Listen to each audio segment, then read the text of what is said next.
out in public, like you said, if you're in a public space, fair game for you to be observed, right? People Mhm. watch and people can take notes. Yep. That's interesting because I think most people would be like, no, that's not allowed, but you're in public. So you can take photographs, you can do whatever, right? Yeah. I'll tell you about a really deep study that I did one time.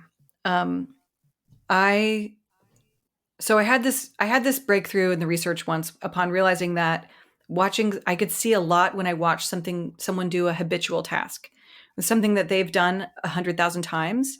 I could see more of their problem solving methodology, how their mind works. I could see more about them when I watched them doing something habitual.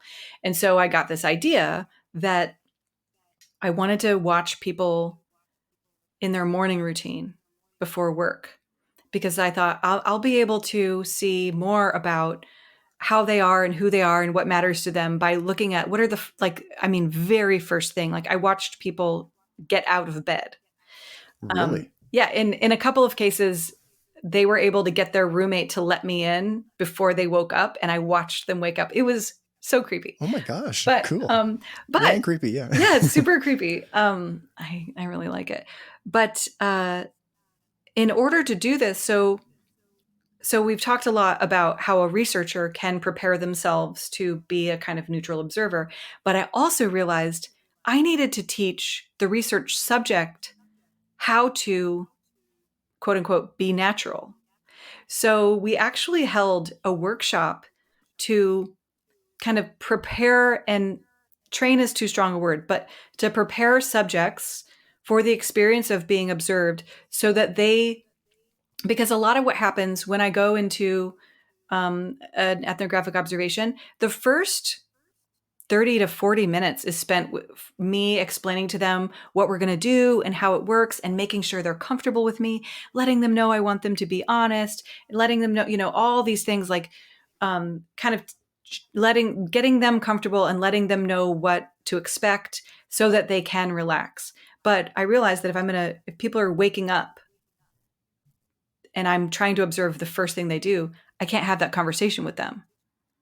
Right. So I needed to have the conversation beforehand, but I also needed to make sure that people felt really at ease, um, and that they felt comfortable with me and that they felt safe and that it wasn't going to be traumatic for them to have someone observe, their kind of intimate moments. And so I kind of taught them how to ignore me. And also, I taught them how to witness themselves. So, self witnessing is a practice that is essential for the researcher especially when they're doing the participation. That style is called participant observation. It's like says exactly what it is, which is, to participate while observing. And it's so beautiful. It's such a deep practice. It actually has a lot of resonance with many different spiritual teachings in Buddhism, in Hinduism, in yoga, in Christianity. There are a lot of teachings about being in Christianity. It's called being in the world, but not of the world. That we participate in the world while knowing that our true citizenship is spiritual. And then there's like um, Buddhist practices of witnessing while like kind of distancing and taking the mindset of the witness while present in one's life, not just while meditating, but while doing things with people. And so this practice of kind of contacting this part of the consciousness that can witness the experience and maintain an almost external point of view while engaged with another person or engaged in your life.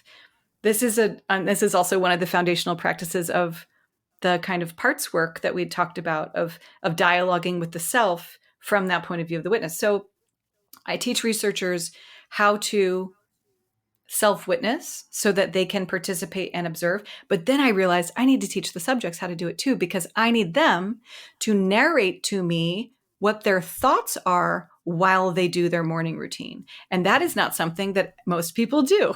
Yes. So I needed to teach them how to go like, I'm waking up. I'm not really feeling like waking up right now, but I know I have a lot to do today. I'm wondering if I took the trash out last night. I'm trying to calculate how much time it'll take to do my hair. Just like while having the thoughts, narrating the thoughts, you know? Interesting. So, how do you think then technology will change the study of ethnography? Because, I mean, if you could just tap into their brain and know what they were thinking, they wouldn't have to say it.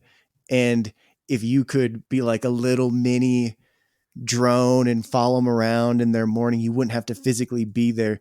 Do you think Yeah. the. And also, No, keep going. if people were able to witness themselves and know themselves and be honest with themselves, we wouldn't need researchers at all because we could just ask them. Boom.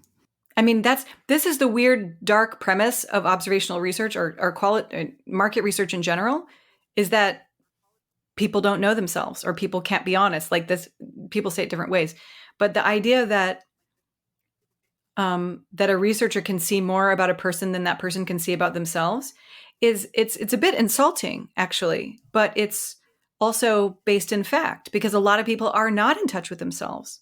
Most people do not know why they do what they do. They do not know what they fear, believe, and value. And that it kind of takes someone outside to say, this is what I see. These are the choices I see you making. Would you say that this aligns with this kind of value? And some people are like, no, because they have a self concept which is completely out of alignment with the way that they're living. And most people have that, myself included. I mean, just the fact that I, I'll tell you really vulnerably, this is actually legitimately painful for me. But a friend of mine once told me, you think you're a nice person, but you're actually not a very nice person. and and it hurt me because he was mad at me at the time. But I realized that I do really think I'm a nice person, and I am not always a nice person. And that's a small and simple example, but there are so many things that I think about myself that I am very sure are not shared by the people in my life. And everyone is that way. Hey, if you want to hear the rest of this interview, head over to morewiserpodcast.com or wherever you get your podcasts, and we'll see you there.